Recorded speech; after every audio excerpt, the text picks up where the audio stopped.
Tempo, Travail, Emploi, Population est un cluster social à destination des entreprises. L'objectif est d'aider les entreprises dans l'élaboration d'accords ou de plans d'action sur la prévention de la pénibilité et l'égalité professionnelle en lien avec les nouvelles réglementations. Une place centrale est donnée aux conditions de travail. Les clusters sont des espaces de réflexion, de discussion et de ressources collectives auxquels participent les directions et les représentants du personnel d'une dizaine d'entreprises. À travers 6 séances de travail collectif et des travaux réalisés dans l'entreprise entre ces séances, il s'agit de faire émerger des pistes d'action facilitant la finalisation des accords. Ce dispositif est gratuit pour les entreprises participantes. 4 clusters ont été animés par l'ARACT Nord-Pas-de-Calais, dont un monté en partenariat avec la CGPME qui a reçu le soutien financier de la Direct.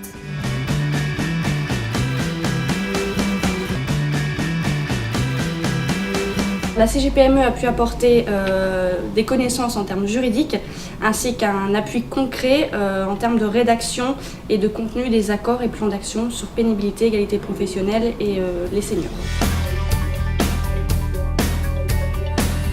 C'était de donner du corps à des démarches liées à l'emploi des seniors, à la pénibilité, à l'égalité et d'associer davantage les membres du CHSCT et les délégués du personnel.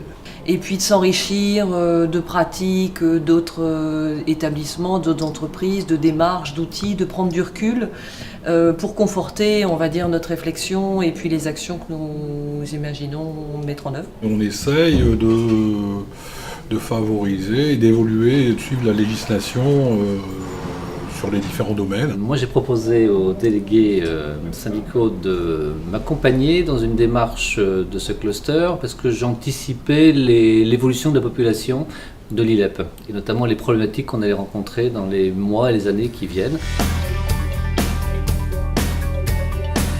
C'est surtout la méthodologie.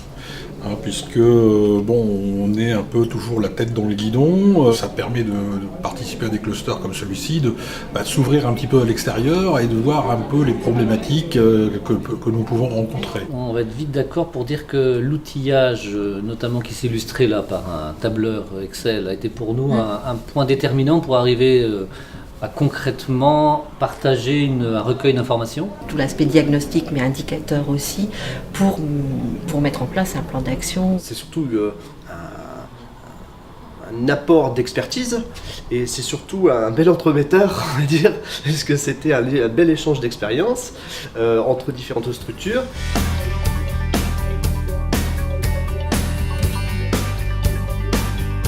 Ça a permis un peu d'élargir le champ de connaissances qu'on pouvait avoir des pratiques dans les autres entreprises. On voit un peu les problématiques d'autres entreprises.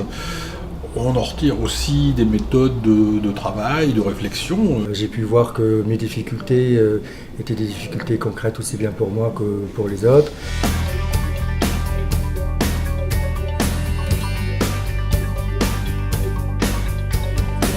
Ça fait 3 ans qu'on avait déjà une réflexion sur l'approche senior et le fait d'élargir notre analyse, notamment à la population ilépienne, moi j'ai trouvé ça tout à fait intéressant. C'est des choses qui s'imbriquent l'une dans l'autre, puisque les seniors, l'égalité homme-femme, la pénibilité, tout ça fait le fonctionnement de l'entreprise. On traite de la démographie du travail et que l'on traite finalement chacune de ces thématiques à part, le diagnostic et les plans d'action finalement traitent de la même matière.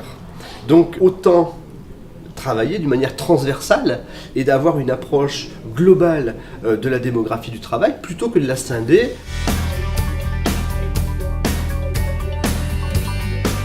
C'est transparence, c'est simultanéité et en même temps ces regards autres qui fait éclairer sur des indicateurs qu'on n'aurait peut-être pas regardés d'emblée. La relation était vraiment travail en binôme. On a pu aller manger ensemble, on a pu être côte à côte, donc forcément la relation elle change et à mon avis elle peut être que enrichissante et positive. Et on est avec ce cluster sur le même pied d'égalité. On améliore le dialogue avec les salariés.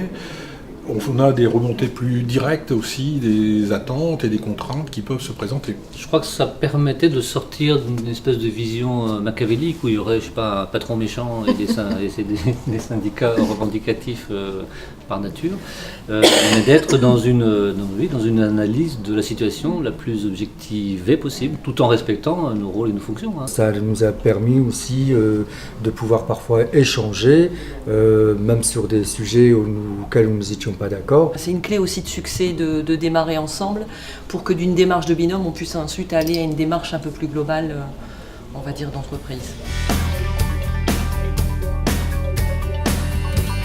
C'est le bénéfice des pratiques, de la méthode, des outils. C'est la dynamique et l'accompagnement méthodologique. C'est toute la richesse des expériences menées par les autres structures qui ont été transférées chez nous. Et des petites idées, alors parfois simples, hein, mais qui sont particulièrement pertinentes. Tout ce qui est législatif est très complexe et ce cluster nous ouvre un petit peu une autre vision un petit peu de nos obligations. Je dirais qu'on a bien travaillé sur le diagnostic. Bon, les accords sont signés.